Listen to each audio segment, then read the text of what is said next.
Hi everybody, I'm Dom, I'm a figure sculptor.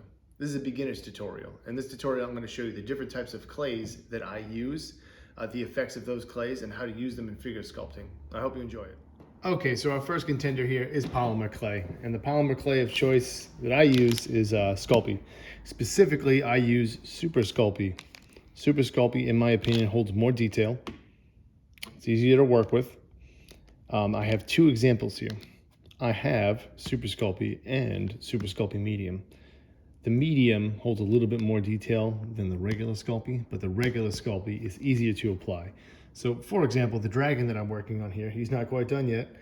The more detailed areas, I have medium, such as the face and the arms, but the widespread areas that don't need that much detail, those are regular Sculpey. Super Sculpey also comes in a firm, but that's a little difficult to work with. And I have an example over here of baked Super Sculpey. That is the medium right here. It's hard, but it's brittle. You're not supposed to bake it very thick. The instructions on there, I'll show you how thick to bake it, which is why underneath here, where the wire is, the armature wire, there's a bunch of epoxy clay and aluminum foil. That helps bulk out the sculpture. Then you just do a thin smear of clay over it. I painted it because if you paint Super Sculpey, before you bake it, the paint actually becomes part of the clay. See, it's very difficult to rub off over here. But I normally paint my sculptures afterwards. All right. Next video, Cosplay. So here we have Cosplay. My Cosplay is a little old. I got it when it first came out. This is also a polymer clay like Super Sculpey.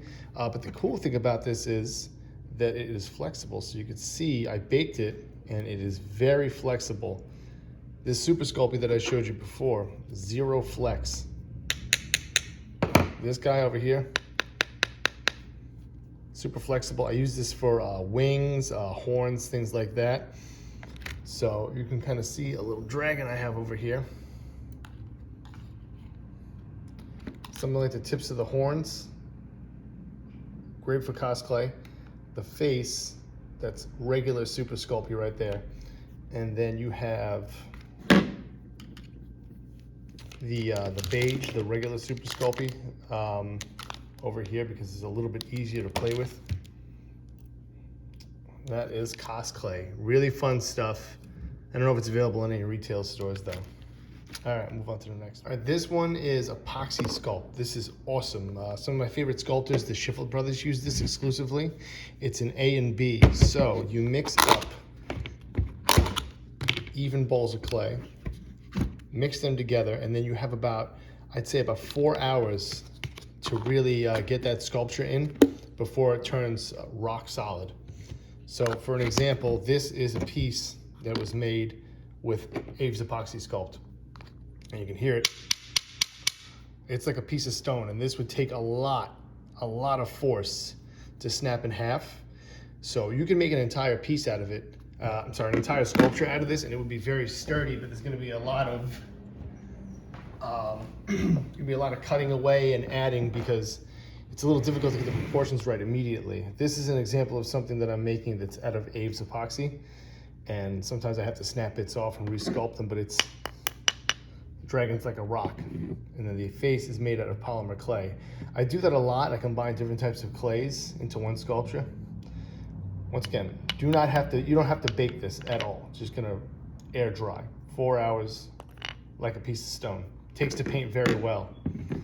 And that is Abe's Epoxy Sculpt. We'll go into it. Okay, now this guy is my favorite clay. This is oil-based clay called Chavant. This is Chavant Medium. That's just how easy it is to work with. Chavant Medium, Chavant or oil-based clays in general, will never harden. They're wax-based, oil-based clays. And the whole point of them is to create a sculpture and then mold it and cast it to make more of them. I'll go into molding and casting in another video, but you can kind of see the ease of this clay. It's my favorite, that's why I love it so much. You can really form it into whatever you want. The only downside is you have to really get into molding and casting in order to make this work. It's carvable. It takes really well to tooling and detailing. And this is an example of a sculpture that I have that is an oil-based clay one. This guy I already molded. You can see the little bits of mold on him, but he's the only intact oil-based piece I have right now. And I'll kind of show you guys what you could do with these afterwards in a different video, maybe a molding and casting video, but this is another example of a completed work that I did with oil-based clay. But once again, the raw version of this is gone. You have to mold it, cast it, and then paint it. Okay, let's go on to another oil-based clay.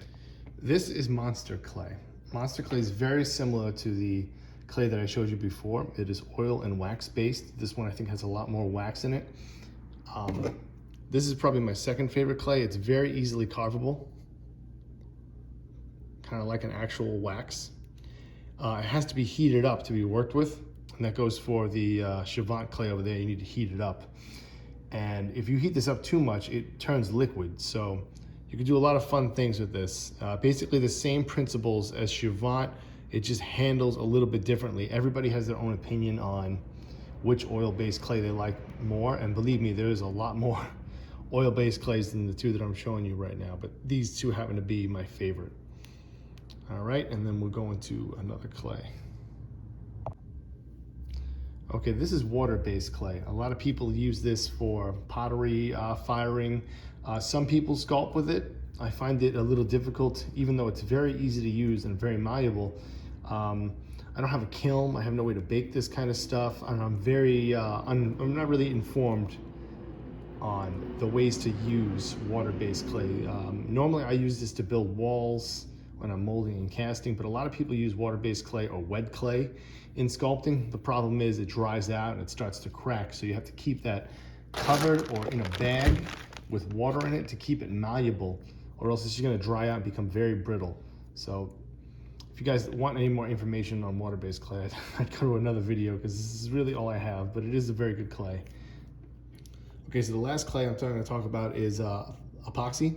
So this is a two-part clay. You mix these two together and it turns into a rock. It cures in about 5 minutes. I use this for a lot of armature work. So